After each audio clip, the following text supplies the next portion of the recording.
always think of us as a progressive band, but I think that kind of goes hand in hand with being a progressive band. And certainly I like to think that, we've kind of carved such an eclectic mix, what we do, that we can kind of go anywhere, which in and of itself is progressive. On the flip side of that, I kind of think, it's a badge of honor, if you will, and something I feel pretty proud to when people call us a progressive band. We carried on unnoticed, thinking that all dreams were ours for the taking. To some degree, we embrace the title because we are ever changing and progressing in many different ways, many different avenues. When I think of prog music, bands like Pink Floyd or Jethro Tull, Rush, and in some respects, we take elements from some of those bands. For me, it's always the idea of ever changing, ever evolving that makes sense to me, and why I don't sort of brush the term aside.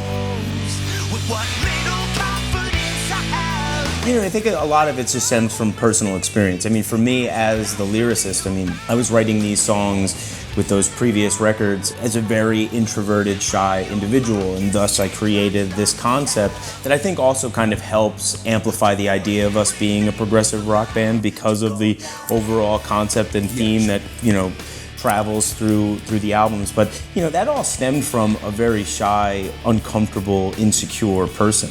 I think now at 37 years old, with the new record, I've taken off the mask. I've let these personal themes sort of speak for themselves without the guise of a concept, and that in itself is progressive. The fact that the record, when you listen to it, doesn't conjure up the idea of prog. Maybe one song on the record does, but for the most part, as a body of work, I don't see it under that guise. But when you look at the band's discography and body of work and how we've progressed through the years, it makes total sense. When the band started, we used to refer to the records as sides A and B. Like, we just had that mentality, and we watched that mentality come, go, and come back now. Now it's not odd to speak in two sides, and like, this is our act, act one, and this is our act two.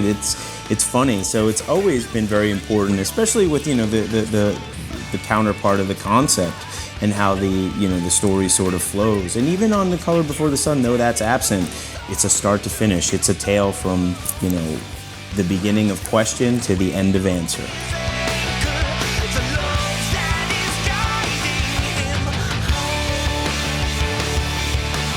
Everything has pros and cons, but to me, I think that's one of the real positive things about the way that we consume music now. I think it allows people to explore more and to kind of broaden their own horizons, which, how could that not be a good thing? You can get music from so many different outlets now. I feel like the patience of the listener has grown. And I know that there's the opposite. People would think the opposite, because you can consume faster and you can just skip across. But I like to think positively, and I feel like because there's so many ways to get music, there's a patience now with just trying things.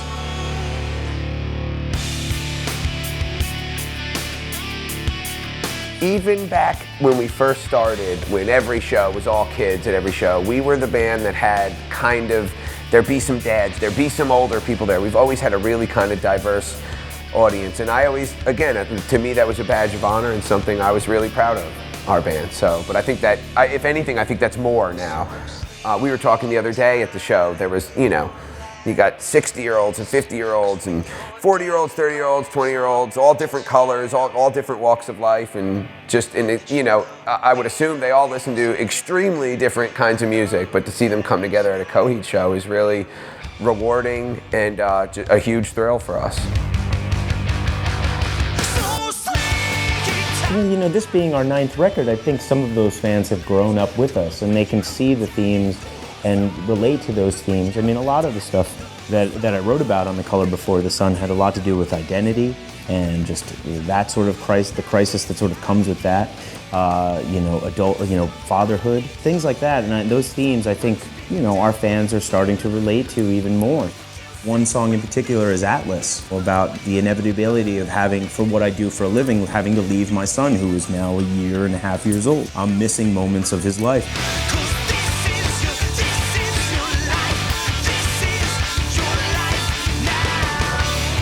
I think they've always understood that, Coheed records come from a very personal place, you know, concept aside. And they, you know, there's always this theme that I think they sort of found and gravitated towards and held on to that rings even more true in The Color Before the Sun. So I don't think it seems that foreign, but at the same time, it is very new.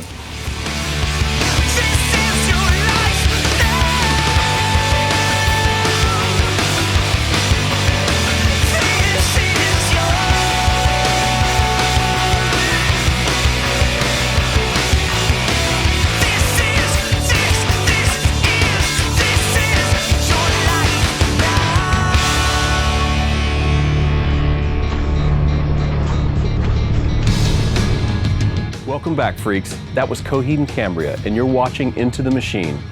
We took a break from the series for a few weeks, but in the meantime, we hope you enjoyed the Extreme Metal Tour series, Anchors to Asphalt. Down below, we've got a link where you can buy Coheed's latest album, The Color Before the Sun. And next week, we're coming back with another prog episode, this time with Tesseract. So like it, share it, leave us a comment, and let us know what you think about the show. See you next time, freaks. I remember what it is now. But you said earlier that people call us a prog. It took a few years for people to call us a prog band. Like nobody really called. At first we were a punk band, then we were a post-hardcore band, then we were an emo band, then we were. But you had mentioned people always wanted to like throw tags on something, and that's why prog is like a badge of honor. Whoa!